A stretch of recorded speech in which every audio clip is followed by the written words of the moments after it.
Thank you so much for joining me with Conversations with the Modern Girl. We have Coach Lee with us today. I am so excited not only to have Coach Lee, but because it is International Women's Day. And I feel like this is the perfect fit to have her to come on and talk to us about her coaching services, her path to getting to that service, and also talking about accountability and productivity.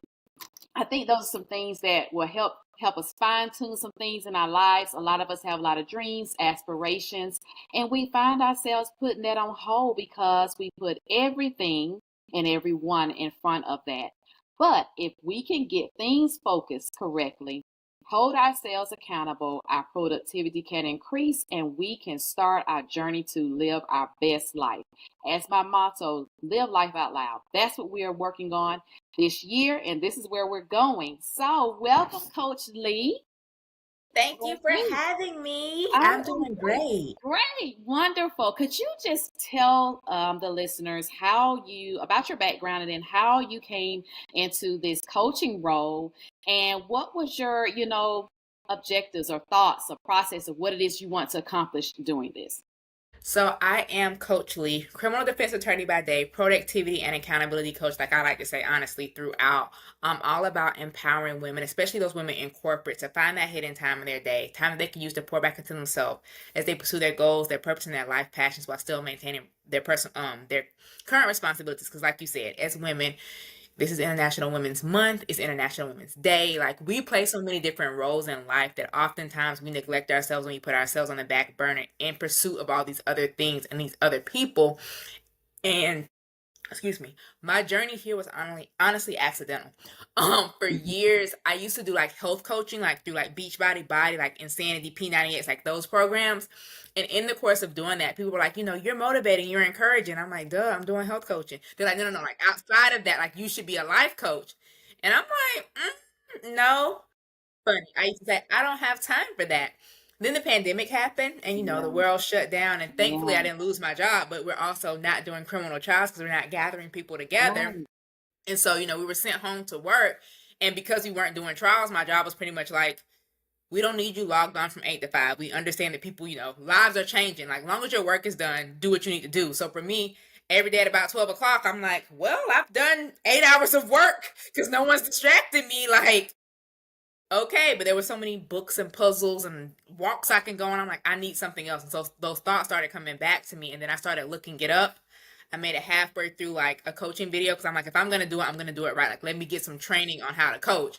I made it halfway through a coaching video, and that video was all of 5 minutes, if that. And I'm like, oh, I see now what they saw. Yeah, Let's look more it into comes this. naturally for you. Yes. Yes, that is awesome because, I always say we all have our own talents and gifts. We are all created to contribute something to the world. And when we tap into what that gift and talent is, it is just like the game changer. And if you can do that and practice that in addition to your professional career or whatever other things that you have going on, that is awesome. That is the goal. That's the goal in life, to get to that place where you can do what you love and you find, affecting lives, changing lives, doing whatever on two sides of the coins. As an attorney, as also as doing this wellness coaching, this motivation, and helping people understand productivity and accountability. So, have you had any success stories? Have you had anyone to come back and tell you, oh, yeah, it was this thing you told me, I practiced it, and it played out well? It's awesome. Yes. And honestly, that was kind of what was happening before, because I transitioned out of the health coaching side of it and to focus more on the productivity and accountability. But it was because of the quote unquote success that I was having in the health coaching. Like, honestly, I wasn't signing that many clients, but like in the groups, I was there, like, because people were like, I don't have time to work out. I don't know how to do this. And so, in giving them tips on how to find time for their workout, how to find time to meal prep, that's ultimately when I realized that people struggle with time and time management. And so, once I decided that I wanted to do coaching, I'm like, I don't really want to be a life coach. You get to make up your own title, anyways. And I'm like, productivity is what people struggle with. And I see that a big part of that comes with accountability. So, really, it's been something that people have been saying, like, hey, remember when you told me how to time block out my day? Remember when you told me to make this to-do list? Like, that's been changing. Like, no, that's changed my life. That's helped me out. So that was kind of happening before getting into coaching. And then as I was kind of going through the coaching certification process, I reached out to a couple friends like, hey, I'm looking to get into coaching. Basically, can I be your coach for free? And you critique me on what can I do, what can I improve, as well as like the coaching program. So I guess essentially like beta coaching, but I didn't even know that was a thing. I just reached out like, hey, I'm gonna coach you for free. You tell me if it's working, as well as give me critiques on like how my sessions are structured, things like that, and where and what I can improve on. That's awesome. I like that. And I like the way your friends showed up for you and allowed you to do that and then gave honest feedback back to you so you could know, what you need to tweak or what you need to add to and or take away from. So those are good things to consider, having a circle of friends, guys, that will help you and hold you accountable. Something else that you talked about is about carving out or blocking out that time. That is something many of us struggle with. I am one. If it's not in my calendar, I am going to forget. I am coming to realize that's my life now. It has to be in that calendar. And once I check that off, I feel so accomplished. And I have found myself to where I would start my week. Okay, what is the goal for the week? And so I felt like breaking it down that way didn't make me feel so overwhelmed because I want to do so many different things. And I would find myself just shutting down because I just didn't have time. I just was too tired. I felt like, well, it's Wednesday and I still haven't done it. So I don't know. So I think that is where a lot of people kind of find that hiccup at holding themselves accountable enough to first put the stuff in the calendar, carry it out, you know what I'm saying? And then realize and see the how your productivity increases as you continue to do that and build that habit. That's great. So, can you share some of your insights on how to identify and prioritize our most important tasks and goals? Like, what strategies do you recommend for aligning our daily activities with our long-term aspirations? Number one, understanding that no week is created equally. Though you might do the same thing every week, you still not doing the same thing every week. So if I look at me, day job, criminal defense attorney, Monday through Friday, I go to work. I go to work at the same time, I come home at the same time. But there are weeks that I have, like, for example, next week, I was planning out my week for next week. I don't have court at all next week, which means it's mostly an office week. So I can get a lot of stuff done in the office. There are weeks that I go to court every day or almost every day. There are times when I'm in trial. Trial means I'm pretty much in that courtroom roughly 9 to 5, 9 to 4-ish. So though every week is the same, every week isn't the same because what's in it isn't the same. So like how you were talking about like when you were making your calendar, making your to-do list, and then you were getting halfway through the week and it was like getting frustrated that things weren't done. Right. That might not have been a quote unquote normal week. So we have to look at our capacity. So what I would say that when you're looking to identify like what's important, look and identify what's important this week because we have things that are important in general and then we have things that are important as an overall focus for the month, but that doesn't mean that necessarily this week I have to focus on that thing. So being clear on understanding what is the priority generally speaking, so that once you start getting more specific about it, whether that means like if you're looking like your overview for the month or if you're looking at your weekly plan or even if you're getting as specific as looking at your day, being able to say, is this thing important today based off of what else is on this calendar? I like that because I was having a conversation with my sister just on Friday. She was talking about how overwhelmed she was feeling. Her daughter is graduating this year. There was FAFSA information she needed to fill out. So many things were just coming at her. And I told her, okay, just stop, take a breath, and just know you have a lot of time to get that done. Let's not look at that today. Let's put that on for next week.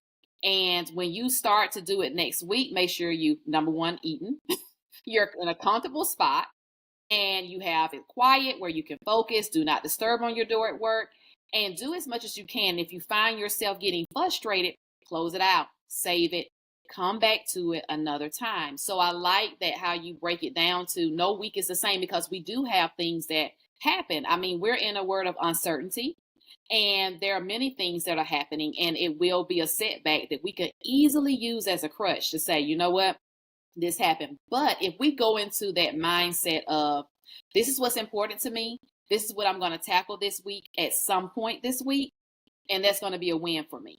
And then whatever else comes up, you're not feeling guilty or blindsided to the fact that, oh, this is going to knock everything else off the table that I hadn't organized that I was going to do for this week. But it gives you that grace to know I can move forward and still get things done. Exactly. So, many people struggle with their professional responsibilities, like family life, their personal ambitions. How can individuals create a schedule that honors all these commitments without sacrificing their dreams and goals? Work-life balance is possible. Now, what work-life balance means and looks like to you or for me might be different, because there might be those seasons where work is the priority. Not saying you're going to completely neglect your family, but you might have to give a little bit more focus to work. Like, for example, if I'm using the trial example, or, if you're pushing for this specific goal or the specific milestone, I guess you could say, that has a deadline. But generally speaking, when it comes to how can you kind of create that work-life balance, you have to understand what the priority is in each of those areas. So if we're talking about work or your professional life, if you're talking about your family responsibilities, and if you're talking about like your personal goals or your personal ambitions, there are different times of the day, the different pockets that you can like pretty much work each bucket. Yes, it's 24 hours in a day. Yes, you got to sleep. Please get your sleep. But you can kind of look at it and understand that, okay, if the work bucket is here, i.e. you work 8 to 5 or 9 to 5, or, whatever your hours are, how can I make the most of the time that I'm at work so that once I come home, I have time to focus on my family and my personal ambitions, and I don't feel guilty about that? So that I don't have to bring work home, so that I don't have to work late, that I can still pursue these goals and still maintain your current responsibilities, still have that work-life balance. And if it's something to where, like, I was working with a client and we were working on creating her schedule, and she's like, really right now, I need to work late in order to make this happen. And I'm like, okay, let's create a schedule that has you working late. And I'm like, but then what we ended up doing was kind of flipping it. I'm like, do you need to work late, or do you just need to work more? And she was pretty much like, ultimately, I need to work more. And so it was like, well, can you go to work earlier? Because she has 2 small kids, instead of staying late. And she was like, yeah, I can. Like, my husband works from home. He can take the kids. I can just get up, not help with getting them ready, and go to work so that I can leave work on time and be home in time for dinner time, bedtime, and all of that. So sometimes you might have to look at those creative ways to give you that little bit more time. Because honestly, you get into work early might mean you miss traffic and all this other stuff, both on the leaving, the coming and the going. And so you get more time back in your day that you now are able to put towards family and those personal responsibilities. But also, even within that, and something that I do, like my lunch breaks at work, it's time for me to work my coaching business. Like, when I take my lunch break, I'm probably working on some content, planning for something, potentially responding to emails or sending emails. If I have to fill out, like, the interview forms for like podcasts, different things like that. My lunch break at work, I'm working my business. Right. I get a lunch break, right? Okay. Yeah. I'm at the desk. Whether I bring my lunch, so I don't go out. So I'm taking my hour, and it's funny. I'll set a timer on my computer for an hour, and I if like a love it. coworker comes by, because like I don't really take my lunch from like 12 to 1, because like at 12ish I'm still like in high like focus time, so I normally Yeah. start at like 12:30, so I normally end at about 1:30. So sometimes people are like, oh, okay, are you off lunch? But I won't be like, no, come back in 30 minutes. I just pause my timer that's counting down for the hour, answer that question, and I push resume on my. I love it. I love it. Yes, I'm getting it back, reclaiming my time. So basically what I'm saying is, you have to understand what the priority is and what the focus is, because there are things that we have to do that sometimes, let's be real, you can only do during work time. Like if you call in to set a doctor's appointment, the doctors are open probably the same time that you at work, so you might be having to use your lunch breaks to do that. Or if you have to drive somewhere for work, okay, what are these calls that I need to make? Can I make them while I'm driving to the next place for work while I'm already in the car? And so you're maximizing your time. So it's trying to figure out what ways and in what ways you can maximize your time. I like that. I like the way you describe that and how you break up that time, especially like during the day, because we will, like I said, you find yourselves in a routine. We get stuck in that routine. It's hard to change it. But being a mom, I learned that early rising was my friend. Early rising was my friend. It helped slow down the day versus me getting up late and hit the floor running all day long, nonstop, until the end of the day when everyone else is asleep and I'm still going. And I found myself experiencing burnout more. So when I started rising a little bit earlier, giving myself that extra time, it slowed down the day and I was able to get more accomplished. So that is very, very much so true. I also feel like understanding the importance of what it is you want. How bad do you want it? Are you doing the work? That's something I talked about on my Sunday night live the other week. Are you doing the work? You know, and so in doing that work, it's like you're saying, it's scheduling that time. It's understanding what it is that's important to you and making a list of how are you going to do it for that week or that month, and setting that goal and sticking to it. And then seeing on the other side that the productivity behind your work and your efforts, hoping that will ignite a fire in you to keep going. And once you push that bar a little higher, you set a higher goal and you accomplish that, and you keep growing, keep going, keep going, keep going. And the next thing you know, if you accomplish so much more than you probably thought you could ever accomplish. So I like that. I like You're that. creating momentum.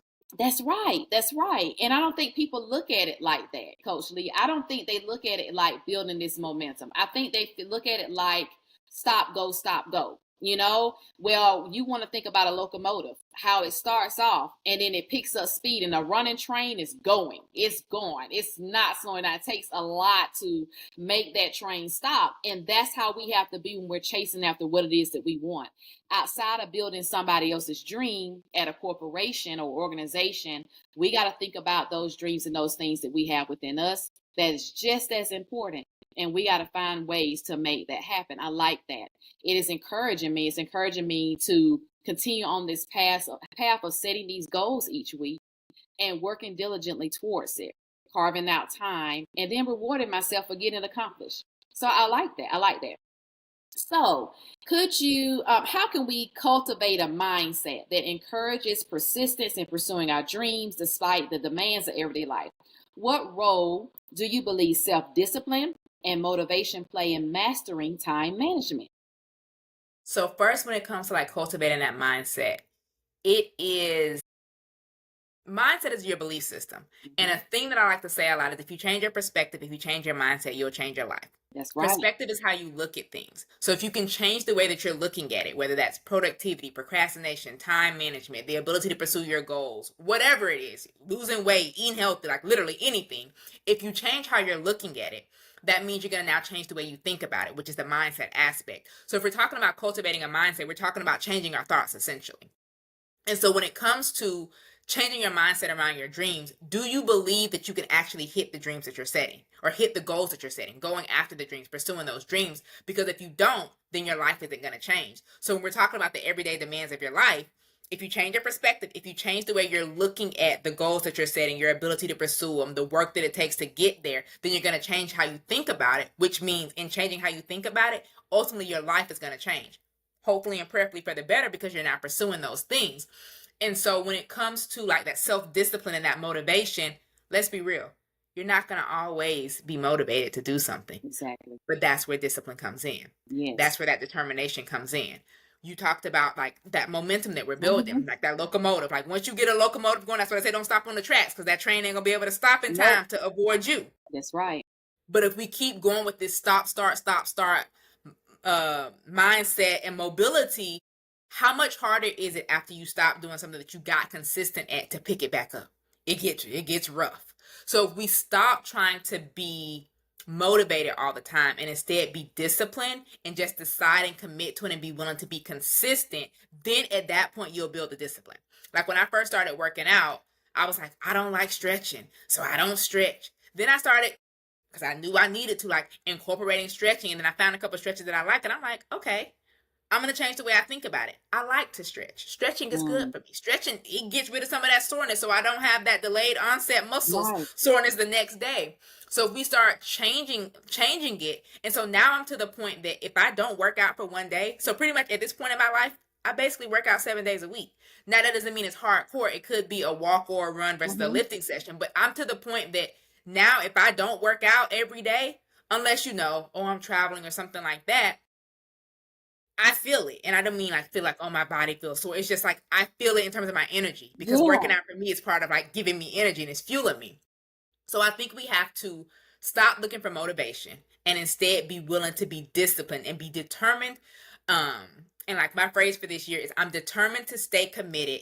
Or no, wait, is that it? I'm determined to stay committed and disciplined. Nope, that's not it. I'm committed to stay consistent, and I'm determined to stay disciplined. Because we have to commit to something in order to be consistent, and we have to be disciplined enough and determined enough to keep showing up. That's where the motivation eventually comes in, because sometimes I'm disciplined enough to work out. I don't necessarily always have the motivation to start it, but once I get going, momentum kicks in, and I'm like, okay, I can get through this. I can do this. This isn't that bad. Yeah. And you feel so good afterwards because you did it. And I always say that everything you want in life is on the other side of the discipline. It really is. That the difference between you and someone else that you may, look to or look up to, that may be a celebrity or someone, in your community or someone that you see that has gotten to where you would like to be in life, in whatever endeavor that may be. The only difference between you and them is discipline. It is discipline and commitment, holding on to what it is that you want to accomplish in life and challenging yourself to carry it out, to carry it all the way through. And that does take discipline. It takes this because no one's going to motivate you. No one is going to rally behind you. No one's going to remind you, hey, did you do this? Hey, did you set up your podcast? Hey, did you do content this week? No one's going to do that. No one is going to care about your business and your business, which is your baby, but you. So you got to stay on it. You got to stay on it. You got to stay committed. You got to go and roll with the flow, and you got to be disciplined to make sure it's carried out. I love it. And I love the changing your thoughts. Changing your thoughts, that perspective of how you look at things will help you, change what you think about the situation. It'll help motivate you as well. That self-talk is always good. I always tell my clients to self-talk. It's okay. It's healthy to do that. And to also give yourself some self-love. Be forgiving of yourself, and start again. Instead of being harsh, forgive yourself, love on yourself. Remind yourself why you're doing it, what it is for, the purpose and what it is for. I love it. I love it. Now, you have a book coming out soon. It's out. Coming out. It's out already. Oh my God. Lee's Laws of Productivity is out now. You must go and get it. Is it on Amazon? Did I say it was on? Yes. Yes, it is on Amazon. And so tell us about this book. Tell me about what's in this book and what we can expect as we're thumbing through it and reading it and sharing all this good stuff with everybody. So Lee's Laws of Productivity is basically, obviously it's about productivity, but it's about simplifying productivity, because my whole thought process is that people overcomplicate productivity. They overcomplicate getting things done. We do a lot of stuff every day, but are you doing stuff that, like you were talking about, moves you closer to your goals, that is pushing you in the direction that you want to go? Or are you just doing stuff to just do stuff because you feel like you need to be busy and doing stuff? And so Lee's Laws of Productivity is, like, as I said, it's like your ultimate guide to productivity and getting things done. It's simplifying productivity with 3 simple laws: look, examine, and execute. So Lee turns into an acronym. Love it. And it walks you through how to kind of approach productivity from the beginning all the way to the end. So essentially, it's what I do in one-on-one coaching, it's what I do in working with my clients, but it's a framework that if you're a person, like, especially if you're a self-starter, you can read it and take action, because there's no one way to be productive. There's no one way to get things done. So even in the book, as I walk you through and talk you through it, I talk about things that might have worked for me now, but I might also talk about things that might have worked for me in the past that no longer work. Because ultimately, productivity, and the only way to really be consistent in being productive, is finding what works for you. Because what works for you might not work for me, and might not work for, you were talking about your sister earlier, or anybody else. So it's all about finding what's specific and unique to you to help you to get done what you need to get done and get to the place that you're looking to get in life. This is the blueprint. She is giving you the blueprint. It's no excuse. It's only one Coach Lee. She can't hit all 50 states at one time.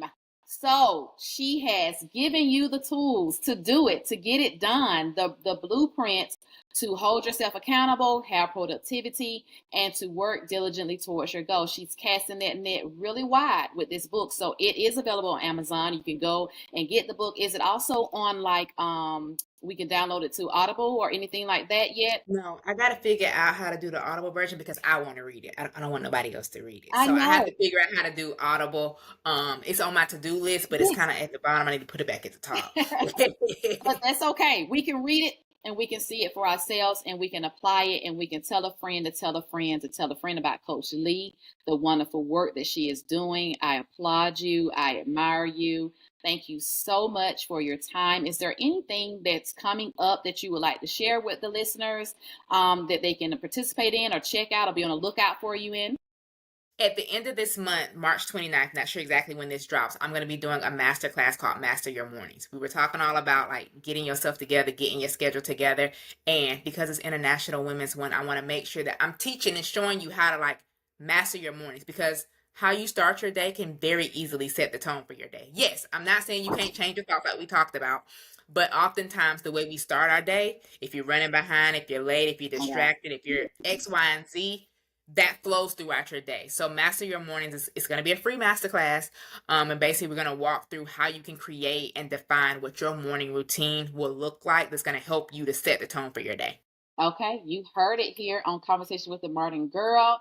Go out and get the book. Go on Amazon and get Lee's Laws of Productivity. Also, be looking out for her master's class where she will be teaching and coaching and giving you the tools to master your own fate. That's what it is. That's what we're doing. I thank you so much. And I know the listeners enjoyed every moment of this. Thank you so much for your time, so much for your dedication, for your work that you do professionally as an attorney, as well as your work that you're doing to help these people understand their productivity and accountability. Thank you. Bless you for your time. Let me know if there's anything I can do for you. This has been wonderful. You take care and enjoy the rest of your month. Thank you.